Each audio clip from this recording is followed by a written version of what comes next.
Hey guys, welcome to Goal Getter. आज मैं आपको अनुच्छेद 3 करवाऊंगी, भारत के संविधान का अनुच्छेद 3 आर्टिकल 3 ऑफ इंडियन कॉन्स्टिट्यूशन ये कराने वाली हूँ, जो कि बाइलिंगुअल लैंग्वेज में होगा।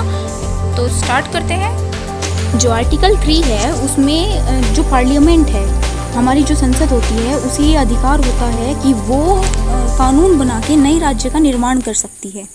तो ओनली पार्लियामेंट ऑथराइज्ड है एक नए राज्य का निर्माण करने के लिए। तो जो आर्टिकल 3 है वो एक नए राज्य के निर्माण से ही संबंधित है। तो हम इसे स्टार्ट करने वाले हैं। चलो तो स्टार्ट करते हैं। आर्टिकल 3 में क्या है, सबसे पहले मैं इसका थोड़ा सा इंट्रोडक्शन दे देती हूँ। आर्टिकल 3 में क्या है, इसमें जो इंडिया है, हमारा भारत है, उसमें जो एग्जिस्टिंग स्टेट हैं, जो पहले से ही स्टेट हैं, उनका नाम, एरिया, बाउंड्री, ये सब चीज़ जो चेंज करनी अगर हमें हो तो इसके लिए आर्टिकल 3 का यूज़ किया जाता है। नेम, एरिया, बाउंड्री, ये सब चीज़ चेंज करने के लिए, या फिर किसी की विधानसभा सीट जो कितनी एलोकेट करनी है, राज्यसभा सीट कितनी एलोकेट करनी है, ये सब आर्टिकल 3 से ही होता है। तो आर्टिकल 3 में क्या दिया गया हुआ है, formation of new state and alteration of areas, boundaries और नेम्स ऑफ एग्जिस्टिंग स्टेट्स, मतलब कि नए राज्य का निर्माण और उसके जो राज्य क्षेत्र हैं उसकी नेम, एरिया, बाउंड्री, इन सब जो एग्जिस्टिंग स्टेट हैं इंडिया में, मतलब कि पहले से वो स्टेट हैं। जैसे कि मान लो उत्तर प्रदेश है, उससे उत्तराखंड अलग किया गया था, उत्तराखंड उससे अलग हुआ था। तो वो क्या हुआ था, वो पार्लियामेंट ने लॉ बना के किया था। ये आर्टिकल 3 का ही प्रयोग उसमें किया गया था, उत्तर प्रदेश से उत्तराखंड अलग करने के लिए। तो हम एक नए राज्य का निर्माण किस तरह से कर सकते हैं, अल्टरेशन ऑफ एरिया, एरिया को चेंज करके, अगर एरिया का परिवर्तन कर दिया जाए तब भी हो सकता है। बाउंड्रीज वगैरह को चेंज करके, नेम को चेंज करके, ऐसे हम एक नए राज्य का निर्माण कर सकते हैं। जैसे अगर हमने किसी एग्जिस्टिंग स्टेट का नाम चेंज कर दिया तो वो भी तो एक नया राज्य बन जाएगा, और अगर बाउंड्री चेंज कर दी तब भी, और अगर एरिया चेंज कर दिया तो तब भी। पार्लियामेंट जो है इस चीज़ को करने के लिए ऑथराइज्ड है, और वो कानून बना के विधि सम्मत तरीके से इस कार्य को करती है। जो पार्लियामेंट है हमारी, वो एक नए राज्य का निर्माण करती है bye separation of territory from any state, एक स्टेट से कोई एक राज्य क्षेत्र को अलग करके। मान लो कि जैसे मैं वही यूपी वाला एग्जांपल लूँगी, अगर ये यूपी है, ये टोटल क्या है यूपी, और यूपी में से हमें उत्तराखंड अलग करना है। तो उत्तराखंड हम कैसे अलग करेंगे कि यूपी का जो एग्जिस्टिंग जो राज्य क्षेत्र है, जो अभी जो टेरिटरी उसकी यूपी की है, उसमें से ही उत्तराखंड अलग कर दिया जाएगा काट के, ये कोई एक पोर्शन अलग कर दिया गया। तो इस तरह से एक कानून बना के पार्लियामेंट जो है हमारी, वो ये कार्य कर सकती है। दूसरा, एक स्टेट बन गया, फॉर्मेशन ऑफ न्यू स्टेट हो गया। तो आर्टिकल 3 में फॉर्मेशन ऑफ न्यू स्टेट ही दिया हुआ है कि हम एग्जिस्टिंग स्टेट्स में से हम नए स्टेट का निर्माण कैसे कर सकते हैं, यही बताया गया है। और नए स्टेट का निर्माण करने के लिए पार्लियामेंट ही ऑथराइज्ड है, और आर्टिकल 3 का ही वो यूज़ करती है।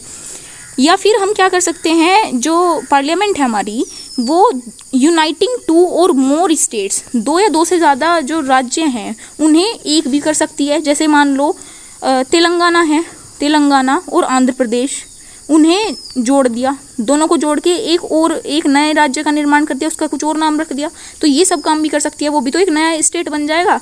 तो इस तरह से भी पार्लियामेंट कर सकती है, लेकिन उसके लिए क्या बनाना पड़ेगा, कि कानून बनाना पड़ेगा। ऐसे ही नहीं होता है ये सब काम। फिर उसके बाद कैसे कर सकती है, या फिर और पार्ट्स ऑफ स्टेट और by uniting any territory to a part of any state, यानी कि अलग अलग स्टेट के, मान लो कि ये यूपी हो गया हमारा, यूपी का एक पार्ट ले लिया, नीचे मध्य प्रदेश है, मध्य प्रदेश का एक पार्ट ले लिया, यूपी का एक पार्ट, मध्य प्रदेश का एक पार्ट ले लिया, और उसे यूनाइट करके एक नया राज्य का निर्माण कर दिया।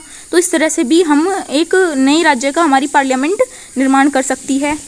ठीक है, तो ये 3 तरीके हो गए जिनसे पार्लियामेंट नए राज्य का निर्माण कर सकती है। चौथा तरीका क्या हो सकता है, यूनाइट करके किसी भी टेरिटरी को, by uniting any territory from any part of any state. ठीक है, by uniting any territory to a part of any state, किसी राज्य क्षेत्र को किसी राज्य के किसी भाग से मिलाकर, जैसे कि पीओके को ऐड कर दिया जम्मू एंड कश्मीर स्टेट में, तो इस तरह से भी कर सकती है। अब नेक्स्ट है increase the area of any state. जो हमारी पार्लियामेंट है वो किसी स्टेट के, किसी राज्य के एरिया को, राज्य क्षेत्र को बढ़ाने के लिए भी ऑथराइज्ड है। हमारी संसद कानून बना के किसी भी राज्य का राज्य क्षेत्र बढ़ा सकती है, डिमिनिश कर सकती है, घटा सकती है किसी भी राज्य का राज्य क्षेत्र। अगर मान लो किसी राज्य की पावर कुछ ज़्यादा हो जाती है और वो आउट ऑफ कंट्रोल हो जाता है राज्य, तो कानून बना के क्या कर सकती है हमारी पार्लियामेंट, उसका राज्य क्षेत्र कम कर सकती है। राज्य क्षेत्र कम होगा तो राज्यसभा की सीटें भी कम होगी, सीटें कम होगी तो उसकी पावर ऑटोमेटिकली कम हो जाएगी। तो इस तरह से पावर कम भी कर सकती है और पावर बढ़ा भी सकती है, इंक्रीज करके एरिया को किसी भी स्टेट का। ठीक है, तो इस तरह से होता है। Alter the boundaries of any state, परिवर्तन कर सकती है बाउंड्रीज में। मैंने अभी बताया था कि जो बाउंड्रीज हैं उसकी बाउंड्री भी चेंज कर सकती है, वो भी क्या होगा, कानून बना के ही होगा। Alter the name of any state, किसी भी राज्य का नाम भी परिवर्तन कर सकती है। जैसे कि पहले उड़ीसा का नाम क्या था, उड़ीसा था, अब क्या है, उड़ीसा। तो ये भी एक कानून बना के उड़ीसा नाम रख दिया गया। ठीक है, आया समझ में आपको। तो ये सब आर्टिकल 3 से होता है। अगर मान लो हमारी संसद को, हमारी गवर्नमेंट क्या है, ये करना चाहती है कि किसी भी राज्य को, किसी भी नए राज्य का निर्माण करना चाहती है।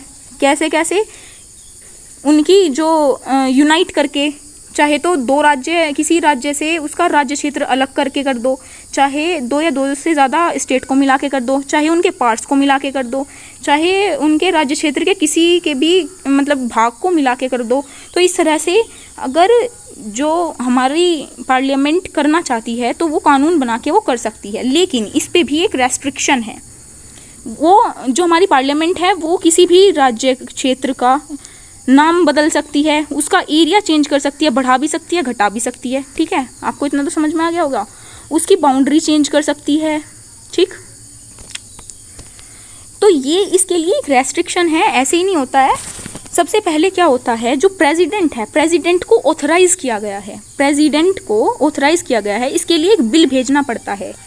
संसद में एक बिल भेजना पड़ेगा जो किसके रूप में होगा, जो हमारा बिल होगा वो बिल भेजना पड़ेगा, प्रस्ताव जिसे बोलते हैं वो प्रस्ताव के रूप में होगा। ठीक है, तो जो बिल जाएगा संसद में, इसके लिए उसे बिल भेजने से पहले सबसे पहले ज़रूरत है कि रिकमेंडेशन होनी चाहिए प्रेसिडेंट की। प्रेसिडेंट की पूर्व अनुमति इसके लिए बहुत ज़्यादा ज़रूरी होती है। अगर प्रेसिडेंट ने मना कर दी किसी भी बिल को पेश करने के लिए तो वो बिल संसद में पेश नहीं होगा।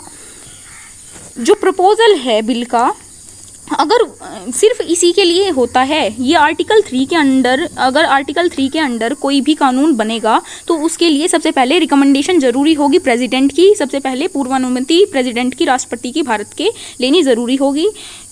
जहाँ पे भी क्या बिल जो क्या काम करेगा, नेम एरिया बाउंड्री चेंज करने का काम करेगा किसी भी स्टेट की। ठीक है, तो सबसे पहले उसके राष्ट्रपति जो है, राष्ट्रपति की अनुमति लेनी होगी। और जो राष्ट्रपति है, जब भी राष्ट्रपति की अनुमति लेने के लिए उस बिल को भेजा जाएगा तो उसके राष्ट्रपति को अनुमति देने से पहले सबसे पहले क्या करना पड़ेगा, स्टेट को भेजना पड़ेगा। वो जो संबंधित बिल है जिस राज्य से संबंधित है, मान लो उत्तर प्रदेश की बाउंड्री चेंज करनी है, नेम एरिया बाउंड्री वगैरह जो भी है वो चेंज करनी है, तो उत्तर प्रदेश की लेजिस्लेटिव असेंबली में इसे भेजना पड़ेगा।